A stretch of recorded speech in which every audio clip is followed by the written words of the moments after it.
देखो बताओ तो बॉयज में बायोलॉजी क्या होता है, गर्ल्स में कोई बताएंगे? What is biology? Biology is the branch of science in which we study about living organisms. और कोई? सेम ही है। हाँ, देखो biology is the branch of science in deals with study about living organism is called biology. Hindi में ना जीव विज्ञान कहा जाता है। क्या कहा जाता है? तो विज्ञान की वह शाखा जिसके अंतर्गत हम जीवित प्राणियों का अध्ययन करते हैं उसे हम क्या कहते हैं? जीव विज्ञान। इसको फिर ट्रांसलेट कर देंगे आप। हाँ, द ब्रांच ऑफ साइंस। क्या कहेंगे? The branch of science in deals with study about living organism is called biology. ठीक है, बायोलॉजी में आपका एनसीईआरटी 11 जो यूनिट आपका 8 था, सेल यूनिट ऑफ लाइफ, क्या था? ये चैप्टर आपका कंप्लीट हो चुका है। इसका क्वेश्चन आंसर देख लीजिए एनसीईआरटी का। पहला स्टेटमेंट बता रहा है, पहला क्वेश्चन कह रहा है कि which of the following is not correct. क्या कह रहा है? Which of the following is not correct. ये जो सीक्वेंस आपके सामने जो दिया गया है इसमें से कौन सा यूनिट क्या है? सही नहीं है।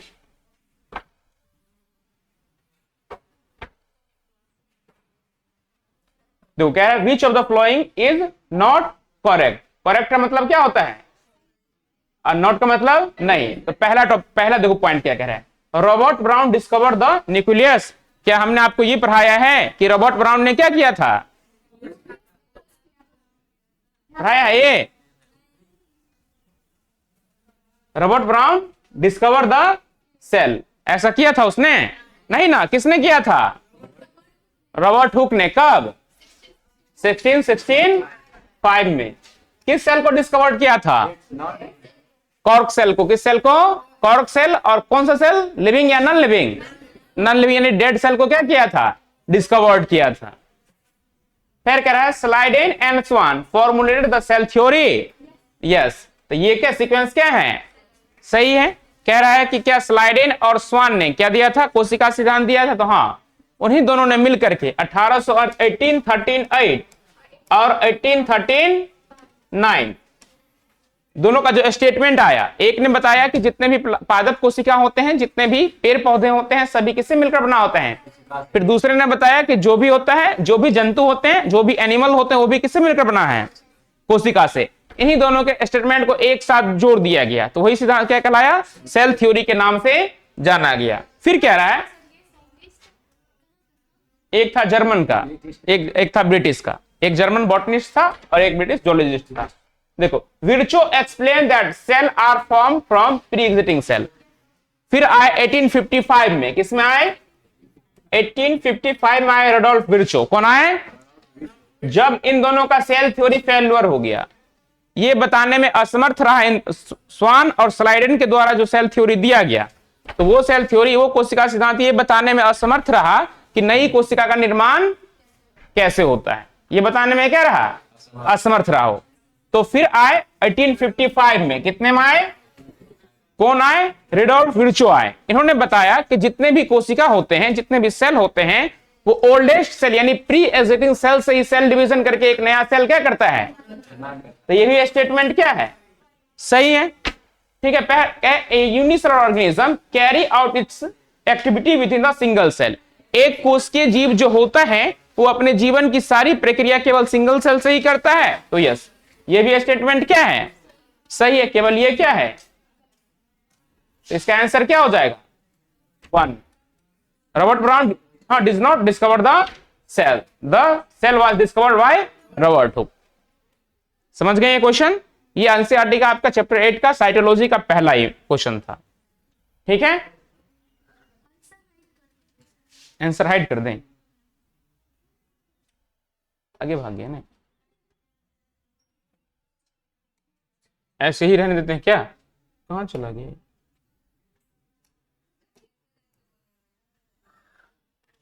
देखे देखे बोल देगा।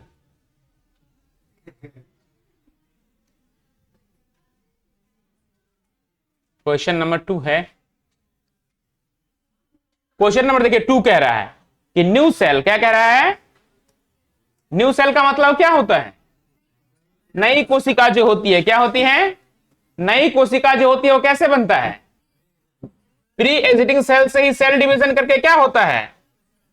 नई कोशिका का निर्माण करता है। तो देखो क्या कह रहा है, न्यू सेल जनरेटेड फ्रॉम, नया सेल जो होता है वो किस सेल से बनता है? तो पहला है बैक्टीरियल फर्मेंटेशन, दूसरा है regeneration of old cell, pre existing cell, और तीसरा है एबायोटिक मटेरियल। तो आंसर क्या हो जाएगा? किसके द्वारा बनाएगा नया सेल? सेल डिवीजन के द्वारा। किसके द्वारा? जो नेक्स्ट चैप्टर आप अभी पढ़ेंगे, सेल डिवीजन यानी कोशिका चक्र, सेल साइकिल और सेल डिवीजन, कोशिका चक्र और कोशिका विभाजन। फिर कह रहा है, इसके समझ according to the biogenic theory, कौन सा है? Biogenic theory, the new cell can only arise from pre existing cell. जो न्यू सेल बनेगा वो प्री एग्जिस्टिंग सेल से ही सेल डिवीजन करके न्यू सेल क्या करेगा? फॉर्म करेगा। हाँ, only complete cell in a favourable condition. किस कंडीशन में? जब कंडीशन क्या रहेगा? फेवरेबल रहेगा। जब कंडीशन फेवरेबल नहीं रहेगा तो सेल डिवीजन वो नहीं करेगा, न्यू सेल का निर्माण वो नहीं करेगा। And give rise to the new cell. New cell का मतलब हो गया नई कोशिका।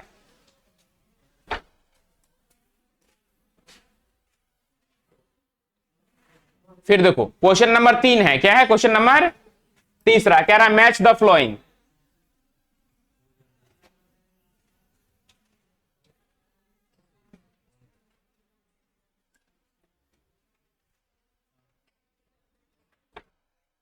बताइए, आप दोनों तो पढ़े हैं क्रिस्टिया का, ये क्रिस्टी कहां पाया जाता है? कहां पाया जाता है? तो ये किससे अटैच होगा? किसमें हो जाएगा? माइटोकॉन्ड्रिया में। फिर दूसरा नंबर क्वेश्चन है क्रिस्टिनिया, ये किसमें पाया जाएगा? डिसेप किसमें पाया जाएगा? किसमें पाया जाएगा ये? अगला है थाइलाक्वाइड। आप दोनों बताइए, आप और ये आप बताइए। आप ये जो थाइलाक्वाइड है ना, ये कहां पाया जाएगा? हाँ, ये थाइलाक्वाइड कहां पाया जाएगा? दिख रहा है? देखो, अब बताओ, थाइलाक्वाइड किसमें पाया जाएगा? इन तीन किसमें पाया जाएगा? एस्ट्रोमा में। किसमें पाया जाएगा? देखिए ये हो जाएगा क्रिस्टिया, किसमें हो जाएगा? और ये गोल्जी एपर्टस में। ठीक है, तो ये सारे क्या है? सेल ऑर्गेनेल है। क्या है? The organ of cell present in the inside of the cell is called cell organelles. कोशिका के अंदर पाए जाने वाली संरचना क्या कहलाता है? कोशिकांग या सेल ऑर्गेनेल के नाम से जाना जाता है।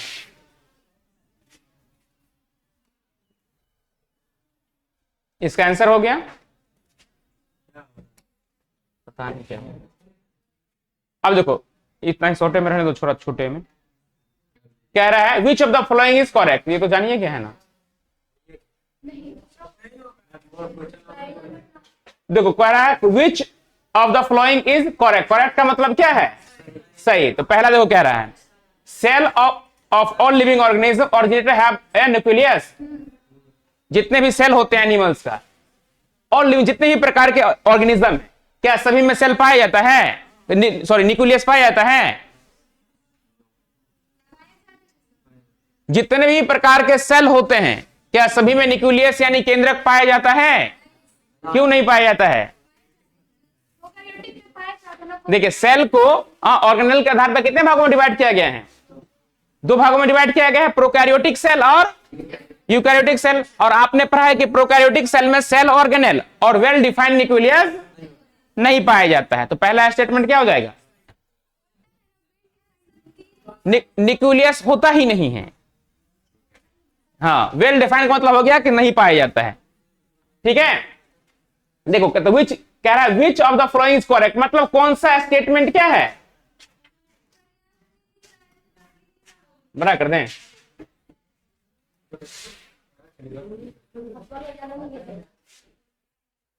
अब दिख रहा है?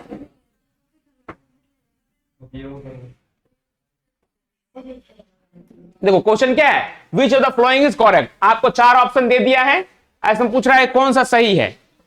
पहला पॉइंट समझो, देखो क्या कह रहा है, cell of all living organism have a nucleus. जितने भी लिविंग ऑर्गेनिज्म होता है, क्या उसके पास न्यूक्लियस, उसके सेल में न्यूक्लियस पाया जाता है? तो नहीं, प्रोकैरियोटिक सेल में न्यूक्लियस नहीं पाया जाता है। तो ये स्टेटमेंट क्या हो जाएगा? गलत हो गया। क्यों नहीं पाया गया? क्योंकि प्रोकैरियोटिक सेल में केंद्रक नहीं होता है। फिर आया both animal and plant cell, मतलब पादप कोशिका मतलब हो गया प्लांट सेल, और दूसरा क्या हो गया? जंतु कोशिका मतलब हो गया animal cell. Have a cell wall और have a well defined cell wall. क्यों नहीं होगा? सेल वॉल नहीं पाया, कोशिका भित्ति जंतु कोशिका में नहीं पाया जाता है, तो इसलिए भी स्टेटमेंट क्या है? गलत है। फिर आया तीसरा, इन प्रोकैरियोट्स, किसमें कह रहा है? प्रोकैरियोट्स का मतलब हो गया यूनिसेल और बैक्टीरिया हो गया।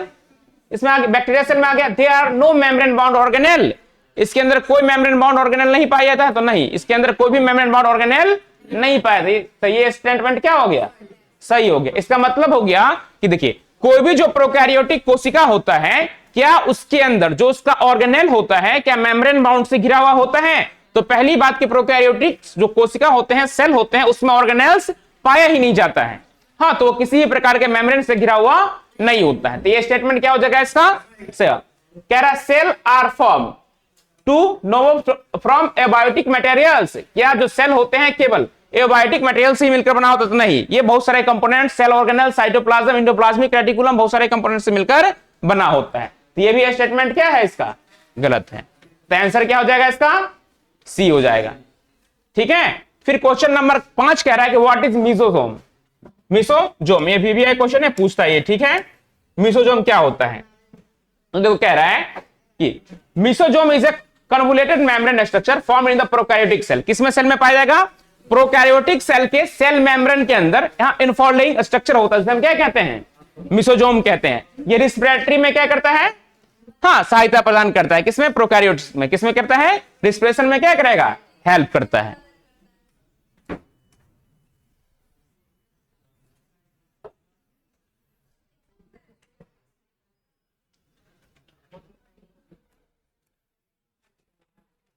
देखो क्वेश्चन नंबर 6 है, क्या है? क्वेश्चन नंबर 6 क्या कहता है? कह रहा है how do neutral solutes move across the plasma membrane. देखिए, आप कोई क्रीम लगाते हैं, क्या लगाते हैं? कोई क्रीम लगाए, कोई ऑयल लगाए, या कोई बॉडी लोशन लगाते हैं, तो आपका सेल उसे क्या करता है? एब्जॉर्ब कर लेता है, अवशोषित कर लेता है। नहीं, मान लो क्रीम लगाया तो ऊपर में मुंह में रह जाना चाहिए, है कि नहीं? पच में नहीं करता हूं, कोई डर से लगाता जल्दी नहीं ना, पच जाता है, एब्जॉर्ब कर लेता है ना, थोप के आ जाता है कि नहीं? और जब नहीं अब ज्यादा थोप लिया, है कि नहीं, तो पता चलने लगता है वो। हाँ, तो सेल क्या हम कितना एब्जॉर्ब करें इसको? हाँ, हमसे ज्यादा होने वाला नहीं है। गर्मी हो गया तो पूरा एकदम लेपर जाता है अपना, है कि नहीं? सब दाग गया। देखो क्या कह रहा है, देखो प्लाज्मा मेम्ब्रेन क्या काम होता है। कह रहा है how do neutral solute move across the plasma membrane. जो न्यूट्रल सॉल्यूट होता है वो प्लाज्मा मेम्ब्रेन से कैसे मूव करता है? Can the polar molecules also move across it the same way it notes, then how are these transport across the membrane। तो plasma membrane को सेमी परमिएबल मेम्ब्रेन कहा जाता है। क्या कहा जाता है? Semi permeable. अब कुछ चुनिंदा सब्सटेंस को ही क्या होता है, ये अंदर आने देता है, बाकी अनवांटेड मटेरियल को ये अंदर आने नहीं देता है।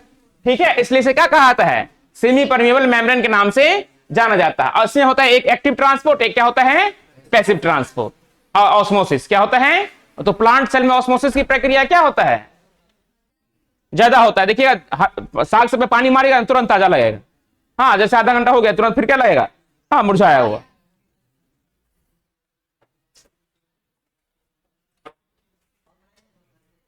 फिर क्वेश्चन नंबर 7 देखिए।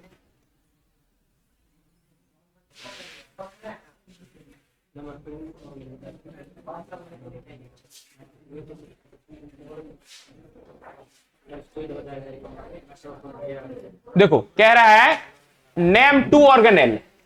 ऑर्गेनेल का मतलब होता है कोशिका का अंग या सेल का अंग। जैसे हम आपका अंग है ना, लिवर, किडनी, हार्ट, है कि ना, स्टोमक, इंटेस्टाइन, ये सारे क्या है? हम आपका ऑर्गेनल। उसी प्रकार सेल का भी अपना ऑर्गेनेल होता है। तो कह रहा है नेम 2। 2 का मतलब कितना हो गया? 2। Name two organelle that are double membrane bound. पहला क्वेश्चन, ऐसे दो सेल ऑर्गेनेल का नाम बताइए जो डबल मेम्ब्रेन बाउंड से क्या रहेगा, घिरा हुआ रहता है।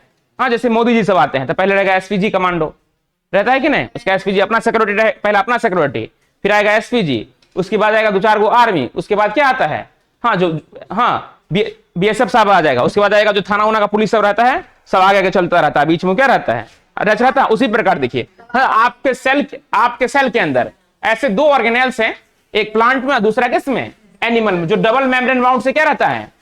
तो बताइए तो गर्ल्स में कोई भी इसका नाम, और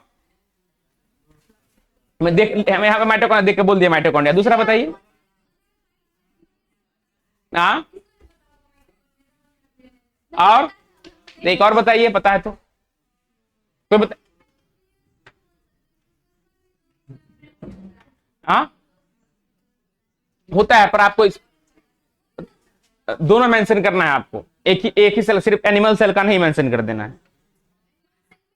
प्लांट सेल में क्या पाया जाता है, प्लास्टिड पाया जाता है। अब प्लास्टिड क्या है, डबल मेम्ब्रेन बाउंड ऑर्गेनेल है, कितना आप दिखाए थे ना थैलाकोइड्स के पास। तो देखो, तो पहला क्या हो गया, पहला कैंसर हो जाएगा, पहला हो जाएगा माइटोकॉन्ड्रिया, क्या हो गया, और दूसरा क्या होता है, क्या हो गया, प्लास्टिड, क्या हो गया, प्लास्टिड या क्लोरोप्लास्ट हो गया। हाँ देखिए, जब यूपीएससी से क्वेश्चन करा जाए तर्क किया, तो तर्केबल क्वेश्चन आपसे करेगा। आपसे पूछ दिया कि बताइए महिला क्रिकेट आपको सबसे ज्यादा कौन सा कप्तान पसंद है, हाँ है कि नहीं, आप क्या पूछ दिएगा, आपसे गया इंटरव्यू में बैठे, आप किसी अच्छे इंटरव्यू में, मान लीजिए यूपीएससी में बैठे, आपसे क्वेश्चन कर दिया कि बताइए आपको सबसे ज्यादा अच्छा जो है, हाँ भारत का कौन सा कैप्टन ज्यादा पसंद है, आप बिना सोचे समझे किसी क्या कर दिए, हाँ किसी जेंट्स का या तो लेडीज का नाम ले लिया आपने, लेडीज कैप्टन का, या आपने क्या ले लिया, हाँ बॉयज में ले लिया, तो केवल एक का चुना आपने। हाँ तो आप माइंड में थिंक करेंगे कि इसका थिंकिंग जो केवल किसके तरफ है, या तो महिला के तरफ है या किसके तरफ है। और जब आप किसी पोस्ट पे जाते हैं, किसी बड़े पोस्ट पे जाते हैं, हाँ उस पहले आप क्वेश्चन करेंगे उससे, हाँ कि आप हमसे महिला में पूछ रहे हैं या पुरुष में पूछ रहे हैं। हाँ तो पहले आप क्या करेंगे, तो समझ जाएगा कि ये दोनों के बारे में सोचता है, किसके बारे में, महिला के बारे में सोचता है और पुरुष के बारे में सोचता है। केवल आप पुरुष का ही बोल दिए तो ये समझ जाएगा कि इसने क्वेश्चन किया ही नहीं, भेदभाव कर रहा है। आज जब आप किसी बड़े पोस्ट पे, बड़े ओहदे पर जाएंगे तो आपके अंदर भेदभाव नहीं रहना चाहिए। हाँ सब कहता है कि देखिए मोदी क्या है, मुस्लिम विरोधी है, कभी उसके मुंह से सुने उल्टा पुल्टा बात, जल्दी बहुत नहीं के बराबर होता है। अभी भी अगर मेंशन करता है तो 140 करोड़ देशवासी ही मेंशन करता है, लिख नहीं सकता है, क्योंकि उन्हीं के लिए, सभी के लिए क्या है, वो एक समान है। जो भी योजनाएं आती तो क्या केवल मुस्लिम हिंदू के लिए आते हैं, उसमें मुस्लिम सम्मिलित नहीं होता, दोनों सम्मिलित होता। क्या एक भी मुस्लिम का प्राइम मिनिस्टर बना है, नहीं बनेगा। देखिए तो ये इसमें कितना होगा, डबल मेम्ब्रेन बाउंड, तो पहला क्या कहते हैं, माइटोकॉन्ड्रिया, और दूसरा क्या कह देंगे, प्लास्टिड, क्या कह देंगे, प्लास्टिड। अब देखो कह रहा, what are the character of this two organelle, इन दोनों ऑर्गेनेल का कैरेक्टर क्या होता है। तो माइटोकॉन्ड्रिया क्या करता है, आपको एनर्जी प्रोवाइड कराता है, और क्या करता है, और प्लास्टिड क्या करता है, प्लांट है, फोटोसिंथेसिस में हेल्प करता है। तो मेंशन हो गया। फिर कह रहा है draw a level diagram of both. ये क्वेश्चन कितना मार्क का पूछेगा, कितना मार्क का पूछ दिया, 5 मार्क। देखो आइए, कम से कम 5 क्वेश्चन बना रहा है अकेला एक क्वेश्चन। पहला देखो, ऑब्जेक्टिव क्लियर कर दिया तुम्हारा, टू मेम्ब्रेन बाउंड ऑर्गेनेल, तो एक हो गया प्लास्टिड, दूसरा क्या हो गया, माइटोकॉन्ड्रिया।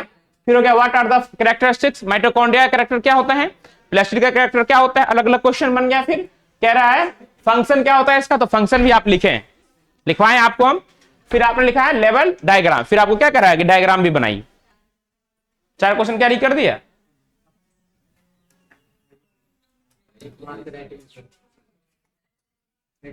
देखो तो ये संरचना क्या है, प्लास्टिड है।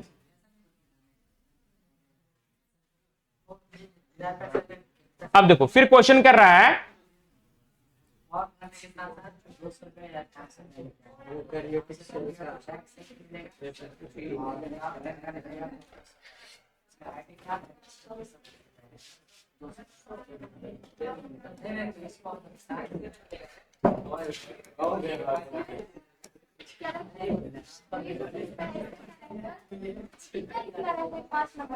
कम से कम 3-4 लिख लीजिए, अप्रोक्स 3 तो लिखना ही है आपको। देखो क्या है कैरेक्टरिस्टिक्स ऑफ प्रोकैरियोटिक सेल, इसका मतलब हो गया कि प्रोकैरियोटिक कोशिका जो होता है ना उसका क्या विशेषता होता है। तो पहला क्या है, मोस्ट देम आर यूनिसेलुलर, जितने भी होते हैं सारे के सारे क्या होते हैं, यूनिसेलुलर होते हैं। मोड ऑफ रिप्रोडक्शन क्या होगा, असेक्सुअल होगा। क्या होगा, असेक्सुअल, या तो बडिंग के द्वारा होगा, या तो फ्रेगमेंटेशन के द्वारा होगा। किसके द्वारा होगा, हाँ, या किसका द्वारा, फ्यूजन के द्वारा होगा।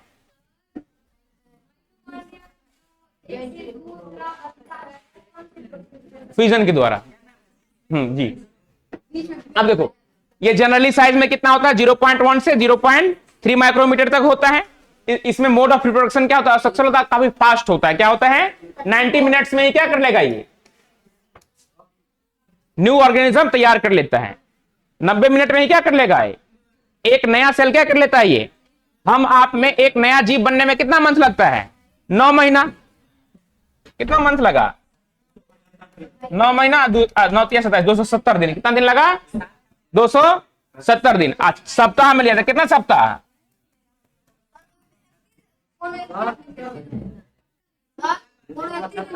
70। ठीक है, देखो इतना ही आपको एनसीईआरटी यही बताता है, यही।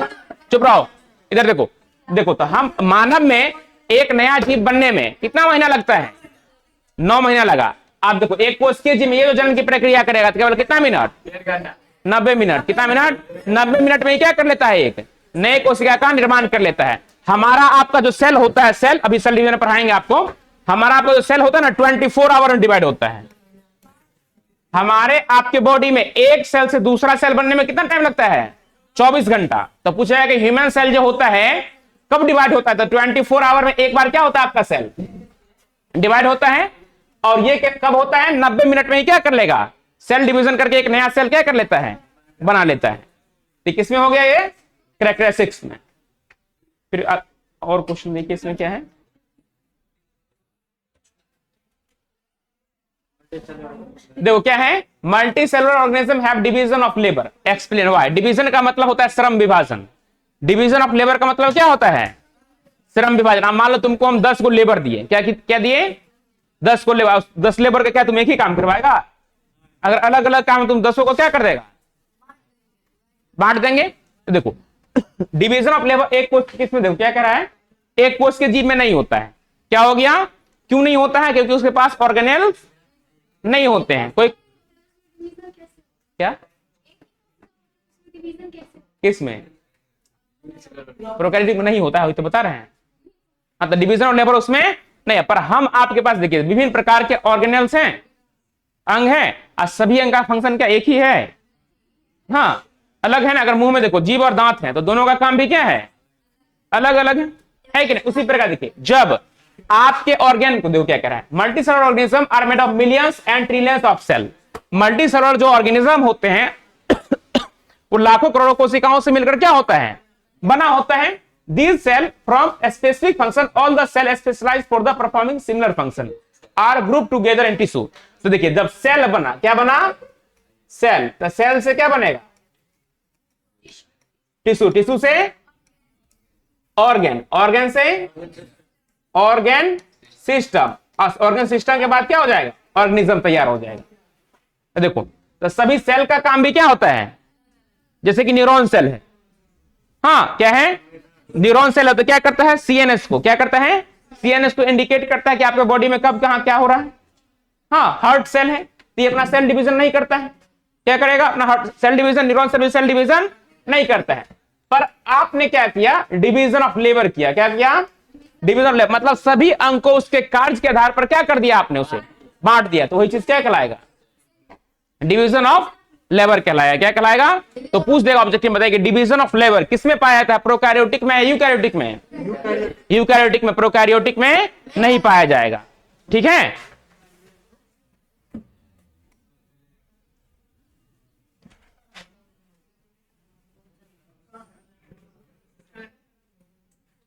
ये पीडीएफ आप लोगों के ग्रुप में चल जाएगा। ठीक है,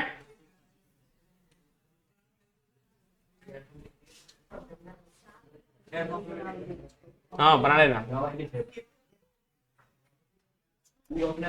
देखो कह रहा है cell the basic unit of life, discuss in brief. Cell को यानी कोशिका को जीवन का आधारभूत इकाई क्यों कहा जाता है? जैसे कि आपने क्वेश्चंस किया कि सर जीवन का संरचनात्मक क्रियात्मक इकाई को कोशिका कहा जाता है, हाँ, और फिर आपने कहा कि क्यों कहा जाता है।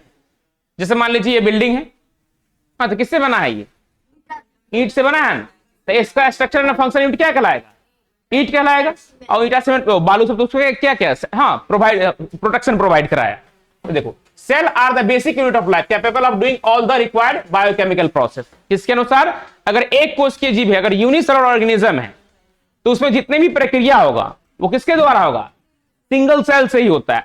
इस अर्थ में जितने भी ऑर्गेनिज्म है, चाहे वो एलिफेंट है, हाँ, चाहे वो ब्लू व्हेल है, चाहे वो ह्यूमन बींग्स है, या डॉग है, या कैट है, सभी कितने सेल से मिलकर बना है? केवल एक सेल से ही। किस सेल से?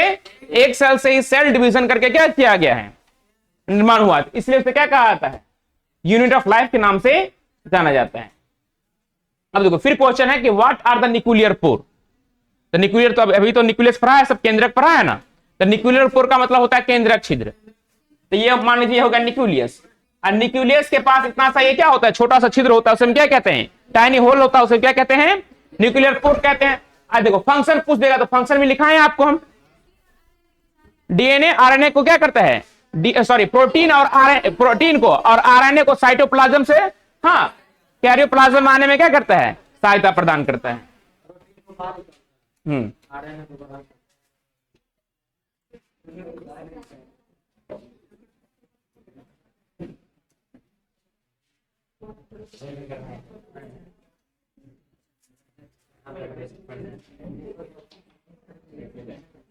फिर क्वेश्चन आया, देखो कह रहा बोथ लाइसोसोम एंड वैक्यूल्स। तो वैक्यूल्स किसमें पाया जाता है? प्लांट सेल में। किसमें पाया जाएगा? और प्लांट सेल का कितना परसेंट ले लेता है? 90% में क्या पाया जाएगा? वैक्यूल पाया जाता है। क्या पाया जाता है? देखो कह रहा both lysosome and vacuoles are endomembrane structure. किसके होता है ये? इंडोमेम्ब्रेन हो गया कि मेम्ब्रेन के आंतरिक स्ट्रक्चर में क्या होता है? ये पाया जाता है। They are differ in terms of the their function. तो दोनों का फंक्शन क्या होता है? अलग अलग होता है। क्या होता है? अलग अलग होता है। फिर क्वेश्चन आता है न्यूक्लियस। तो एक स्पिंडल फाइबर निर्माण करता है। सॉरी एक मिनट रुक जाओ। लाइसोसोम क्या होता है बताओ तो? ये क्या करता है? सेल को क्या कर देता है? जो सेल डैमेज हो गया है, खत्म हो गया है, उसे क्या कर देगा? डाइजेस्ट कर देगा। और वैक्यूल प्लांट सेल में क्या करता है? वाटर स्टोर करके रखता है और कुछ एक्सट्रैक्टिव प्रोडक्ट अपने अंदर क्या करता है? जमा करके रखता है। ठीक है। फिर क्वेश्चन आया न्यूक्लियस। क्या आया? तो न्यूक्लियस तो पढ़ा है ना, अभी तो सब पढ़ा है, किसी का नहीं छूटा है।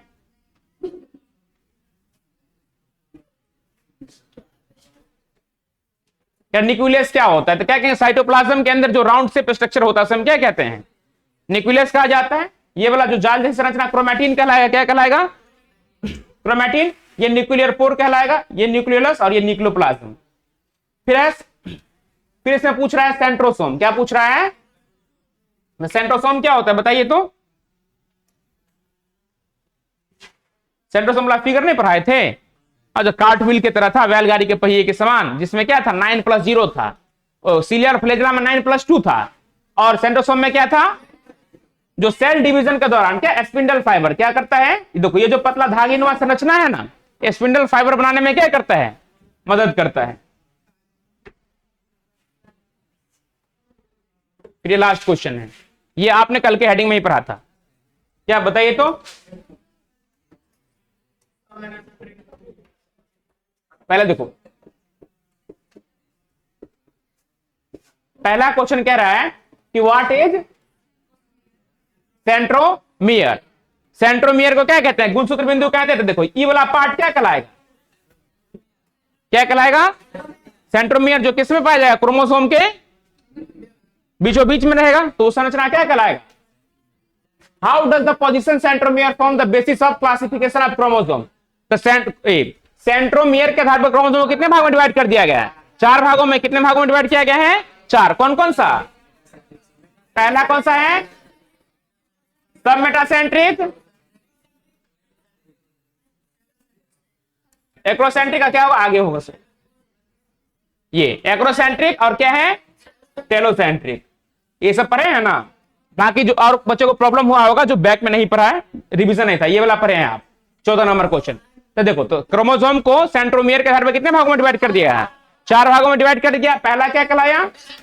दूसरा मेटासेंट्रिक में देखो, जिसमें सेंट्रोमियर क्या रहेगा? मध्य यानी बीचों बीच रहेगा, और दोनों आर्म क्या रहेगा? इक्वल रहेगा। क्या रहेगा? इक्वल रहेगा। तो ये क्या कहलाएगा? मेटासेंट्रिक। और दूसरा हमारा क्या है? सब मेटासेंट्रिक। देखिए इसमें क्या होगा? जो सेंट्रोमियर होगा थोड़ा अपर चला जाएगा, हाँ, जिसके कारण एक शॉर्ट आर्म हो जाएगा, एक क्या हो जाएगा? Long arm. तो क्या कहलाएगा? सब मेटासेंट्रिक कहलाएगा। डिफिनेशन आपकी कॉपी में लिखा है, वहां से मेंशन कर देंगे। फिर आया एक्रोसेंट्रिक। क्या आया? जिसमें क्या होगा? सेंट्रोमियर एकदम अपर रीजन इंड की ओर जाना शुरू करेगा, जिसके कारण एक आर्म क्या होगा? एक्सट्रीमली शॉर्ट होगा। क्या होगा? एक क्या हो जाएगा? Very long. क्या हो जाएगा? Very long. तो ये क्या कहलाएगा? एक्रोसेंट्रिक। और फिर आता है टेलोसेंट्रिक, जिसमें दो आर्म ही क्या हो जाएगा? खत्म हो जाएगा। और एक्रोसेंट्रिक जो टेलोसेंट्रिक जो होता है ह्यूमन सेल में नहीं पाया जाता है, ह्यूमन सेल में ये नहीं होगा। ठीक है, इसी के साथ आपके एनसीईआरटी का